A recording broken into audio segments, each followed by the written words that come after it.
Кыргызстаныбызда ушундай уурулар, тоноочулуктар аябай көп болуп жатат.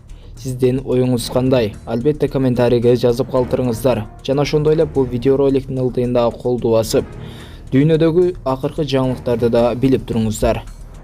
2022 жылдын 8 февралында Аламөдөн рейбине бир нече жаш балдар жана кыздар түн ичинде таштар ата айылына жакын жердеги панорама тилкесинде күч колдонуу менен алып кетишкен. Белгисиз адамдарга чара көрүү өтүнүчү менен кайрылышкан. Белгисиз адамдар алардан 2 уюлдук телефон жана 10 000 сом акчаларын алып коюшканын арызында көрсөтүшкөн.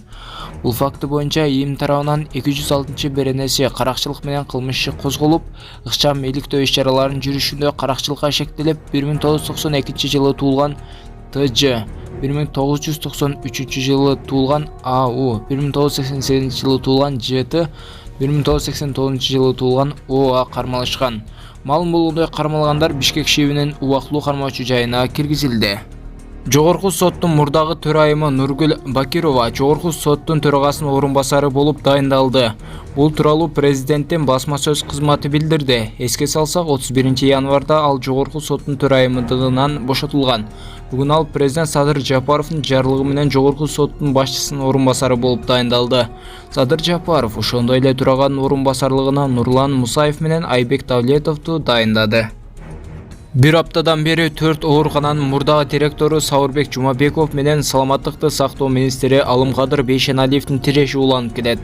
Мындан улам Супер ТВ каналы Жогорку кеңештин депутаттарына Бишкек травматология жана ортопедия илим изилдөө борборунун тез жардам ооруканасы кылып өзгөртүүгө кандай көз караштасыз? Сауырбек Жумабеков менен Алымкадыр Бейшеналиевдин тирешинде чындык ким тарапта деп ойлойсуз деген суроо менен кайрылдык. Депутат Динара Ашимова комитет жыйынында министрден саламаттыкты сактоо тармагында кандай кырдаал болуп жатканын сурашканын айтты. Бул тармакка реформалар керек. Ооруканага кайрылыш өтө оор. Акча жок болсо андан да оор. Чындыгында реформа керек, деди ал. Ал мындан тышкары министрден этиканы сакташ керектигин суранганын айтты. Президент Садыр Жапаров медицина илимдеринин доктору профессор Сауырбек Жумабеков менен жолугушту. Бул тууралуу Жумабеков 24 KG агенттигине билдирди. Анын айтымында президент менен болгон сүйлөшүүдө ал маселе боюнча баарын түшүндүрүп берген.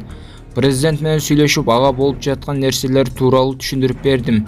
Эми президенттин чечимин күтөбүз. Садыр Жапаров адилеттүү чечим чыгарат деп ойлойм, деди Жумабеков.